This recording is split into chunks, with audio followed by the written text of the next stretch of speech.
राधे राधे। कैसे हैं आप सभी। आज थोड़ा सा वेशभूषा अलग लग रही होगी क्योंकि हाथ में थोड़ा फ्रैक्चर हो गया है और वीडियो भी हमारी थोड़ी लेट हो गई है। आशा करता हूँ आप सभी अच्छे होंगे और बिहारी जी की कृपा रहे, राधा रमन जी की कृपा रहे कि आप सभी अच्छे रहें। आज हम जो हमारा वीडियो होने वाला है ये थोड़ा अलग होने वाला है। काफ़ी लोगों के मैसेज थे कि भैया हमें सांझी के बारे में जानना है और ये है क्या, कैसे इसे बनाएं और ब्रज में कैसे कैसे बनती है। तो उसी प्रकार हम आज आ पहुँचे हैं राधा रमन मंदिर में और जो यहाँ के सेवायत हैं सुमित गोस्वामी जी, उनसे बात करेंगे और उनसे भी जानेंगे थोड़ा सा सांझी के बारे में और उनके अंदर ये कला कैसे प्रकट हुई उसके बारे में थोड़ा जानेंगे और मंदिर के बारे में भी थोड़ी चीज़ें आपको बताएंगे। तो चलिए वीडियो को शुरू करने से पहले जो भी हमारी चैनल पर नए हैं वो हमारे चैनल को सब्सक्राइब ज़रूर करें और वीडियो को ज़्यादातर पूरा देखा करें क्योंकि वीडियो में जो होता है थोड़ा सा मेहनत लगती है और जो सामने वाले हमारे जो गेस्ट होते हैं वो अच्छी अच्छी चीज़ें आपको बताते हैं ब्रज के बारे में।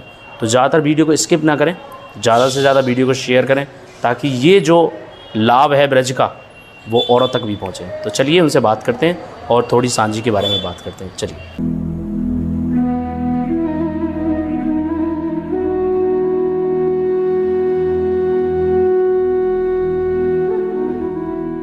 राधे राधे भैया, कैसे हैं आप। सब आनंद। जैसे कि आपको भक्त हमारे देख रहे हैं, थोड़ा अपने बारे में बताएं, अपना इंट्रो दें। जी, मेरा नाम सुमित गोस्वामी है जी। वैष्णवाचार्य सुमित गोस्वामी और मैं वृंदावन के श्री राधा रमन मंदिर से सेवायत गोस्वामी हूँ और मैं कलाकार हूँ। सांझी जी एक हमारी ब्रज की प्राचीनतम कला है, लोक कला है। मैं पिछले 20-22 वर्षों से, वैसे तो 30 वर्ष से ज़्यादा हो गए मुझे इस काम में जी, बट प्रोफेशनली मैं करीब 20-22 वर्षों से इस कार्य में हूँ जी। और साथ ही साथ मैं श्रीमद् भागवत प्रवक्ता भी हूँ। जी थोड़ा अपने धर्म के विषय में, गौड़ीय वैष्णव संप्रदाय के विषय में जी अध्ययन किया है थोड़ा बहुत ठाकुर जी की कृपा से।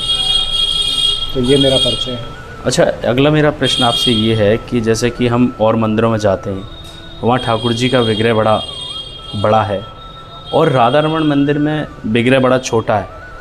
तो सबसे पहले तो ये कि वो छोटे क्यों हैं और इनका प्राकट्य कैसे हुआ, जो उस समय गोस्वामी कौन थे, थोड़ा सा विस्तार से बताइए। जी देखिए, वृंदावन से प्रारंभ करते हैं। जी।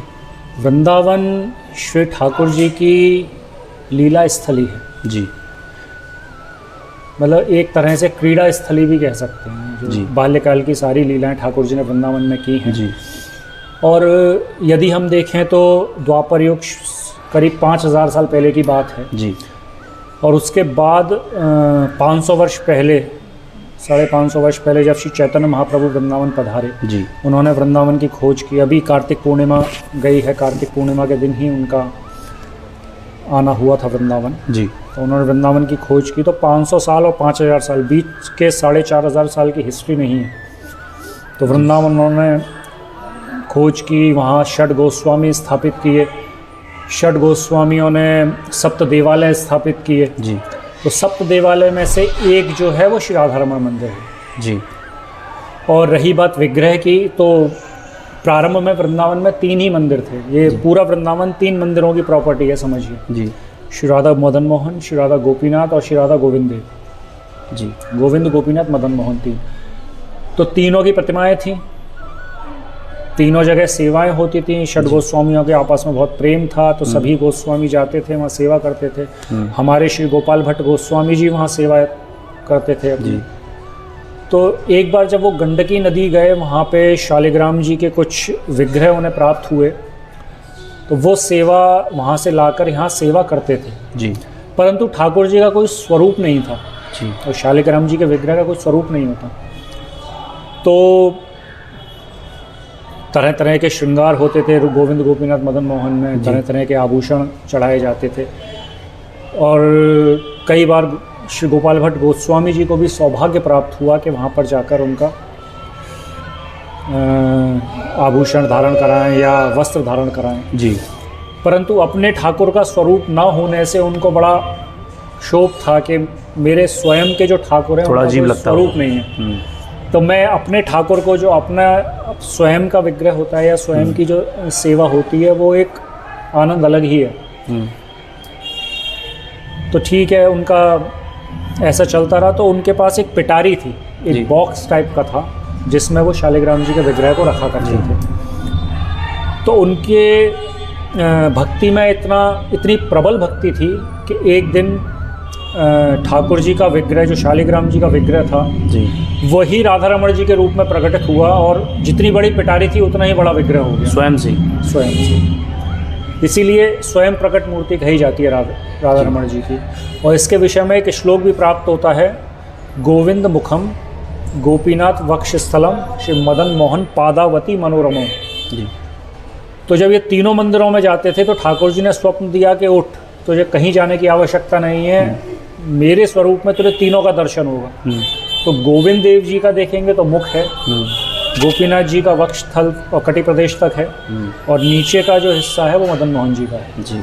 तो तीनों मूर्तियों के दर्शन श्री राधा रमण जी में प्राप्त होते हैं, तीनों जगह के एक ही जगह पे। एक ही स्थान पर। तो ये श्री राधा रमण जी की महिमा है, श्री गोपाल भट्ट गोस्वामी जी ने प्रकट किया था। और श्री गोपाल भट्ट गोस्वामी जी ही एकमात्र चैतन्य महाप्रभु के शिष्य थे। अच्छा। हाँ, ये भी बात आती है। और उनके प्रदत्त किया हुआ कोपीन एक वस्त्र है, अंग वस्त्र और पट्टिका, जो आज भी श्री राधा रमण मंदिर में सेवा में है। जी। उसके दर्शन भी होते हैं। तो गोपाल भट्ट जी का वो जो प्रदान किए हुए वस्तुएं हैं वो आज भी विराजित हैं। और श्री गोपाल भट्ट जी शिष्य रूप में एकमात्र शिष्य, उन्होंने कभी किसी को शिष्य नहीं बनाया पूरे जीवन, एकमात्र शिष्य हैं श्री गोपाल भट्ट गोस्वामी जी। तो ये राधा रमण जी का थोड़ा सा परिचय है सप्त देवालयों में। तो आज से लगभग कितने साल पहले ये हुआ होगा समथिंग? ये 500 वर्ष से ज़्यादा हो गए। 500 मतलब राधा रमण जी का तो 480 वर्ष के आसपास हो गए। जी। हाँ, ये तभी से मतलब ये सेवा, तभी से हाँ सेवा यहाँ पे चल रही है। अच्छा, मैंने जितना आपके बारे में थोड़ा और भी जाना है, जैसे कि मैं कुछ देख रहा था, जैसे आपने सांझी के बारे में थोड़ा बताया था।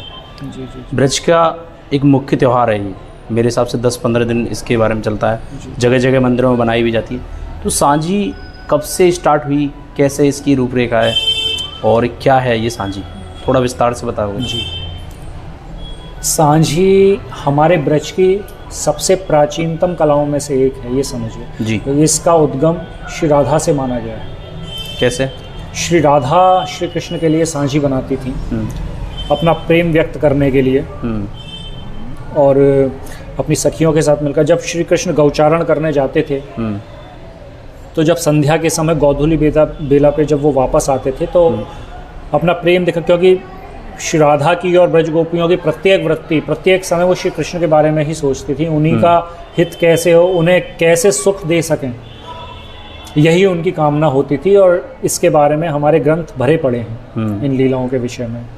चाहे रास पंचाध्यायी देख लें हम, चाहे कोई भी गीत उठाकर देख लें पंचगीतों में, श्रीमद् भागवत दशम स्कंद की कथाएं देख लें, तो सब में यही है कि किसी भी तरह से श्री ठाकुर जी को सुख पहुँचे। जी।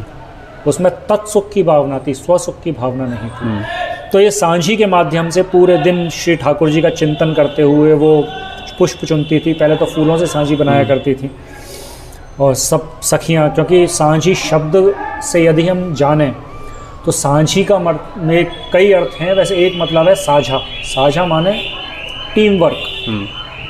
तो सभी मिलकर सांझी बनाती थी। और ये हमारे बहुत से जो हमारे कवि हैं या रसिक हैं, भक्तजन हैं, या संप्रदाय विशेष में भी इन सब के विषय में, सांझी के विषय में हज़ारों पद लिखे हुए हैं। जी। सूरदास जी ने भी लिखा है, भारतेंदु हरिश्चंद्र जी ने भी लिखा है, गौड़ीय वैष्णव संप्रदाय में भी पद इसके प्राप्त होते हैं, वल्लभ संप्रदाय में भी पद हैं।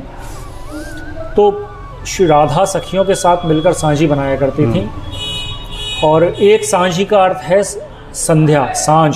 जी। तो गोधूली बेला जो हमारा सबसे पवित्र, जब दो समय मिलते हैं उसको बोलते हैं सांझ हो रही है अभी, सांझ। तो उसी समय वो उसके दर्शन होते थे। तो आज भी हमारे पितृपक्ष में, जो 15 दिन का पितृपक्ष होता है, उस समय पर सांझी महोत्सव के रूप में देवालयों में मनाई जाती है ब्रज में। तो हमारे यहाँ भी राधा रमण जी में भी सांझी का दर्शन होता है। तो उसी तरह से जैसे ठाकुर जी हमारे मंदिरों में सेवायत हैं, जैसे जिस तरह से हम उनका श्रृंगार करते हैं, उन्हें भोग लगाते हैं, इसी तरह प्रातः काल से सांझी का श्रृंगार होता है। जी। और सांझी को श्री राधा का प्रतिरूप मानकर जी उसका श्रृंगार किया जाता है। तो सांझी और राधा एक कही गई हैं, सांझी और श्री राधा का प्रतिरूप, मतलब एक ही है दोनों? हाँ, दोनों उनका प्रतिरूप, सेकंड फॉर्म ऑफ राधा कहा गया है सांझी को। श्री राधा यंत्र भी कहते हैं बहुत से रसिक जन, वैष्णव यंत्र भी, क्योंकि अष्टकोण पर बनती है जी। और अष्टकोण को बहुत पवित्र माना गया है हमारे हिंदू धर्म में। तो जितने भी हवन कुंड बनते हैं या वेदी बनती है हवन की, सब अष्टकोण पे बनती है। जितने भी यंत्र बनते हैं तंत्र में, वो भी सब अष्टकोण पर ही बनते हैं। तो ऐसे मिट्टी की वेदी बनाकर उस पर सांझी का अंकन होता है जी। तो ये प्रथा 5000 वर्ष पुरानी है और इसका उल्लेख हमारे कवियों, भक्तिकाल रीतिकाल के कवियों में भी इसका वर्णन प्राप्त अच्छा, जैसे होता कि मैंने बाहर देखा है, जैसे रंगोली बनाते हैं, ये चलन रंगोली का ज़्यादा, पर सांझी को ना बहुत कम लोग जानते हैं जी, क्योंकि सांझी क्या है? ये सीमित रह गई देवालयों तक। क्योंकि जितने भी आचार्यगण हैं जो जब ये सांझी बनाते हैं तो जैसे श्रृंगार, कोई स्त्री यदि वस्त्र बदलती है तो किसी का प्रवेश वर्जित होता है हमारे, क्योंकि हम गर्भगृह में जब ठाकुर जी का श्रृंगार करते हैं, स्नान कराते हैं, सब कराते हैं, वस्त्र धारण कराते हैं, तो वो एकांत में होता है, उसमें किसी का प्रवेश नहीं होता। इसी तरह से जब सांझी का श्रृंगार होता है तो किसी का प्रवेश नहीं होता, केवल आचार्यगण ही बनाते हैं। अच्छा। संध्या को दर्शन होते हैं, बाकायदा उसकी, जैसे मंदिरों में आरती होती है तो सांझी की आरती होती है, प्रसाद वितरित होता है, पूरा प्रोसेस वही है मंदिर वाला। लेकिन सांझी क्योंकि बहुत क्लिष्ट कला है, बहुत लेबोरियस आर्ट है, क्योंकि एक सांझी को बनाने में 10 से 12 घंटे लगते हैं। अच्छा। अगर प्रॉपर सांझी बनाई जाए, मतलब सुबह हम 6 बजे प्रारंभ करते हैं तो शाम को 6 बजे दर्शन खोलते हैं, और यही प्रोसेस प्रतिदिन 15 दिन चलता है। पितृपक्ष में एक बन गई, शाम को दर्शन हुए, संध्या को फिर वो साफ कर दी, फिर दूसरी प्रारंभ करी, संध्या को दर्शन हुए, फिर तीसरे दिन तीसरी प्रारंभ करी। तो ऐसे प्रतिदिन लीलाएं अंकित होती हैं। अच्छा, ये सांझी हर कोई नहीं बना पाता, जैसे हमने देखा है, इसलिए मैं बता रहा हूँ आपके एक इसमें थोड़ा सा पूछना चाहूँगा, आपको कैसे लगा कि ये सब मुझे आपके अंदर ये चीज़ कैसे आई? जी, सबसे बड़ी बात ये है कि ये हम लोग तो, क्योंकि हमारे यहाँ तो जब से राधा रमण जी हैं, जब से वृंदावन है, तब से सांझी का जी अंकन होता है और सांझी महोत्सव के रूप में मनाई जाती है। हमारे जो पूर्वज थे वो भी बनाते थे, हमने अपने दादाजी को अपने समय में देखा बनाते हुए, तो बचपन से वो देखते चले आ रहे थे, और धीरे धीरे देख देख के फिर वो चीज़ें दिमाग में आती चली गई। फिर हम प्रैक्टिकली भी उसमें आ गए। आज से 30-32 वर्ष पूर्व हमने बनाना भी प्रारंभ कर दिया था। तो धीरे धीरे वो परंपरा के रूप में हम सजोते रहे, प्रतिवर्ष करते रहे। एक जैसे सांझी को हम देखते हैं कि सांझी, जैसे मैंने बताया, बहुत ही समय लेती है, और आजकल जो मटेरियल है उसका, जो स्टेशनरी है, वो बहुत कॉस्टली है। तो पहले हमारे नेचुरल कलर्स यूज़ होते थे, अब तो खैर वो बहुत ही मुश्किल हो गया मिलना भी इतने तरह के, तो हम कुछ केमिकल कलर्स भी यूज़ कर लेते हैं अब तो, क्योंकि मजबूरी है और इतनी मेहनत कोई नहीं करता है। ब्लैक कलर हम बनाते थे, काला रंग, तो वो कोयले को कूटना छानना पड़ता था, तो हाथों में छाले पड़ जाते थे। नील के प्रयोग में, तांबड़ा नील एक आती है, इसमें कॉपर का इफेक्ट होता था, उसे कूटना वो कोयले से भी हार्ड होती थी। पीले रंग में पेवड़ी यूज़ होती थी, ऑकर कलर में रामरज यूज़ होती थी। तो ये सब कलर अब बहुत मुश्किल हो गए हैं प्राप्त होने, तो अब केमिकल या आर्टिफिशियल कलर से भी हम लोग मजबूरी में बनाना पड़ता है। तो मटेरियल बहुत कॉस्टली, टाइम बहुत लगता है, और बहुत ही क्लिष्ट कला है। क्योंकि अष्टकोण पर जब भी आपने सांझी का दर्शन किया होगा तो आप देखेंगे कि बेलों की चाल होती है उसमें, अष्टकोण में। उसमें 1 बेल भी होती है, 2 भी होती हैं, 4 भी होती हैं, 8 भी होती हैं। तो वो आपस में एक दूसरे से गुथी हुई होती हैं, और उसमें भी उनका मूवमेंट ऐसा होता है कि एक बार ऊपर, एक बार नीचे, एक बार ऊपर, एक बार नीचे, इस तरह से वो चलती हैं। बीच में श्री राधा कृष्ण की लीला अंकित होती है। तो एक कलाकार सांझी नहीं बना सकता, सांझी के लिए थोड़ा टेक्निकल एक्सपर्टीज आवश्यक है, क्योंकि वो वही महत्वपूर्ण है। बेलों की चाल है, बेलों को डालना, वो सारी चीज़ें देखनी होती हैं। हाँ, उसके बाद कलर का काम प्रारंभ होता है। तो वो एक प्रोसेस है, उसको हमने क्योंकि साल में एक बार होती थी कमर्शियली, क्योंकि आजकल बहुत से कलाकार, मतलब ये सोच लीजिए 0.5% आर्टिस्ट ही सांझी के रह गए हैं। सांझी जानने वाले बहुत हैं, लेकिन ये फील्ड छोड़ गए हैं, क्योंकि इसके कुछ गेन नहीं है। ये आपकी साधना है। जिस तरह से हम ठाकुर जी को भोग बनाते हैं, भोग अर्पित करते हैं, या राख सेवा करते हैं, इसीलिए ये कला के रूप में, कलात्मक स्वरूप है सांझी का, एक कला के रूप में हम सेवा प्रस्तुत कर रहे हैं, तो एक सेवा का भाव है। परंतु सेवा का भाव आजकल व्यस्तता के कारण जी कि बहुत से लोग इसमें से बाहर जा चुके हैं, क्योंकि इसमें कुछ गेन नहीं है, फाइनेंशियली आपको कोई गेन नहीं है, आप सिर्फ सेवा के स्वरूप में इसे कर सकते हैं। तो वो 15 दिन के, साल में 15 दिन ही गोस्वामीगण या आचार्यगण इसको सेवा को करते हैं, बाकी पूरे साल अलग रहते हैं। और बहुत से नई पीढ़ी इंटरेस्ट कम लेती है, पुरानी पीढ़ी धीरे धीरे पुरानी होती जा रही है, क्योंकि इसमें आपको 6-8 घंटे पैर मोड़ के बैठना है, पंखा भी नहीं चलेगा, सूखे रंगों का काम है, कपड़े भी टाइट होने चाहिए, एक बार बिगड़ गई तो दोबारा सुधर नहीं सकती। सही बात। तो बहुत सी टेक्निकल चीज़ें हैं, तो इतनी सामर्थ्य होनी चाहिए पैरों में और कमर में कि आप ऐसे करके या 6-8 घंटे आपको इस तरह से बैठने की आदत हो। बहुत। तो उसमें भी एक एज लिमिट है भैया, 40 के बाद वो मुश्किल हो जाता है करना। आँखों का भी तो सीन होता है। आँखों का भी पूरा कंसंट्रेशन पूरा चाहिए आपको, जरा भी हिला और वो चीज़ गई। अच्छा, आप इसको कहीं वृंदावन से बाहर भी लेके गए किसी कॉलेज में या कहीं? मैंने इसमें एक चीज़ ये की है कि मैंने इसे एक पेंटिंग के रूप में ढाल दिया। अच्छा। सांझी को कमर्शियली, क्योंकि हम एग्जीबिशन करते हैं। अब एग्जीबिशन में यदि हम सूखी सांझी बनाएंगे तो एक बना पाएंगे 10 घंटे में, दूसरी बनाएंगे जब तक एक साफ हो जाएगी, और उसमें मेहनत भी बहुत है। उसके लिए हमने पेंटिंग फॉर्म में उसे डाला है, ताकि हम जाकर उसे कमर्शियली भी हम सेल भी कर सकते हैं। आप राधा रानी के आशीर्वाद के रूप में उस सांझी को अपने घर में लगा सकते हैं जी। एक राधा यंत्र भी हो गया, एक राधा रानी का स्वरूप भी हो गया, और एक कला चित्र, जैसे हम पेंटिंग होती है, पेंटिंग और विग्रह, इनकी प्रतिष्ठा हो सकती है, फोटोग्राफ की प्रतिष्ठा नहीं होती। तो एक कला के रूप में भी आप कहीं भी आप विराजमान करा सकते हैं, अपने मंदिर में या कहीं भी। और बच्चों को हम सिखा सकते हैं जाकर, क्योंकि ड्राई कलर के लिए तो बहुत झंझट है, इतना सब सामान इकट्ठा करना पड़ेगा, बेदी बना के। हम तो पेपर पे जाके बच्चों को वर्कशॉप्स देते हैं, बहुत सी वर्कशॉप्स में करीब 15-20 साल से ये काम कर रहा हूँ।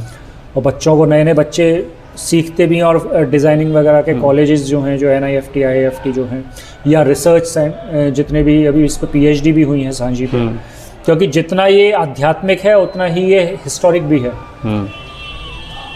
तो इस पर काफ़ी रिसर्च भी हो चुकी हैं, और इस पर सेमिनार्स भी हुए हैं, हमने सेमिनार्स भी की हैं, संगोष्ठी भी की हैं, और कार्यशालाएं भी बहुत सी हो चुकी हैं, बहुत बच्चे सीख चुके हैं इस बारे में, और आज भी सीख रहे हैं। और एग्जीबिशंस तो मैंने आपको बताया कि काफ़ी हो चुकी हैं, जिससे कि हम वैरायटीज़ सांझी के कई स्वरूप हम वहाँ पे ले जाके प्रदर्शित कर सकें, जिससे लोग तरह तरह की सांझी देख सकें जी।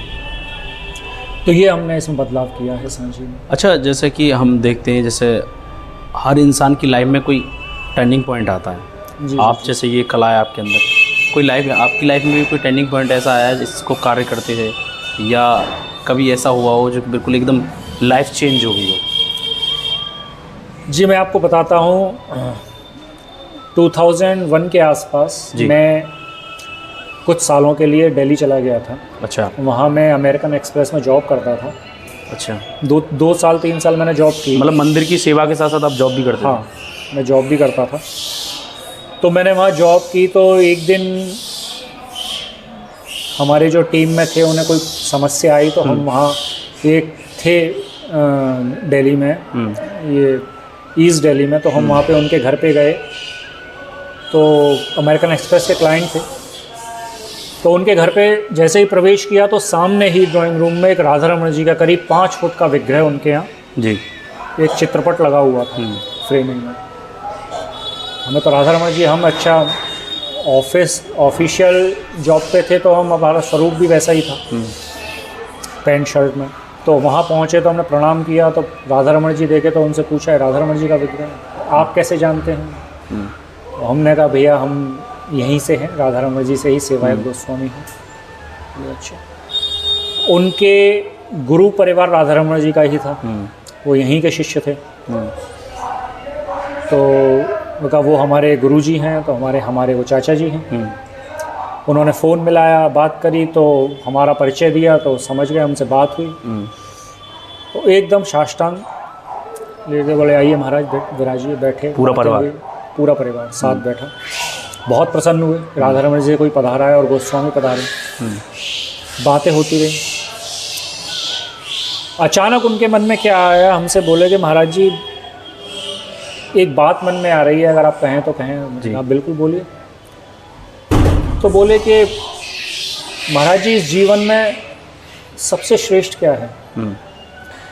तो दुर्लभो मानुषम देहम देहिनाम क्षणभंगुरः, उससे भी महत्वपूर्ण क्या है कि मनुष्य देह, स्वस्थ मनुष्य देह।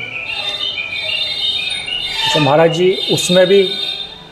उससे भी प्रथम क्या आता है? मैंने ब्राह्मण कुल में जन्म, उसमें भी गौड़िया वैष्णव ब्राह्मण। तो बोले महाराज जी हम तरसते हैं वृंदावन में जाने के लिए काम के उससे, और हम तो जब भी मौका मिलता है महीने में 2, 4, 6 दिन हम वृंदावन में व्यतीत करते हैं, श्री राधा रमण मंदिर में जाते हैं। और आपको तो जन्म मिला है वहाँ पे, आपको तो सेवा मिली है राधा जी की, और आपको देख के बड़ा विस्मय हो रहा है कि आप इस स्वरूप में यहाँ पे। बात तो उनकी सही थी, कड़वी थी लेकिन सही थी। तो बस वो समय था, कुछ ऐसी बात मन में लगी कि उसके विदिन ए मंथ वृंदावन त्याग कर दिया और सीधे वृंदावन वापस आ गए। बोले अब तो जो भी करना है यही करना है, ठाकुर जी की सेवा करनी है, आगे जो होगा ठाकुर जी संभालेंगे। जय हो। तो तब से हम वृंदावन में हैं, करीब 2005 से। मतलब फिर से कभी बाहर नहीं जाना हुआ? मतलब नहीं, अब जाना होता है तो बस वही है कि गए और काम के सिलसिले में, या वर्कशॉप है, एग्जीबिशन है, या जो भी है, गए और वापस। तो अभी जिस स्थान पर हम बैठे हैं ये ठाकुर जी की प्राकृत स्थली है, यहीं ठाकुर जी का प्राकृत हुआ था जी। श्री गोपाल भट्ट गोस्वामी जी ने यहीं पर ठाकुर जी का प्राकृत इसी स्थान पे पुराना मंदिर यही है। अच्छा। इसके बाद जो प्रांगण हम देखते हैं मंदिर का, वो बाद में स्थापित हुआ, वहाँ पर ठाकुर जी का विग्रह रखा गया।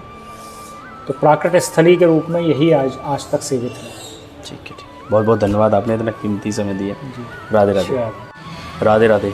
तो अब तक रहे हमारे साथ सुमित भैया, जो कि मंदिर की सेवाएं थे राधा रमण मंदिर जी के, और एक इनके अंदर एक कला है सांझी, जो कि बहुत लोगों को नहीं पता है उसके बारे में, क्या है सांझी। और ब्रज का बड़ा मुख्य त्यौहार आता है जो कि श्राद्ध के समय आता है मेरे हिसाब से, तो 15 दिन चलता है। अगर आप थोड़ा सा और जानना चाहते हैं सांझी क्या है, और भैया बहुत प्यारी पेंटिंग भी बनाते हैं, जो कि मैंने अंदर इनकी जो ऑफिस है वहाँ देखा है।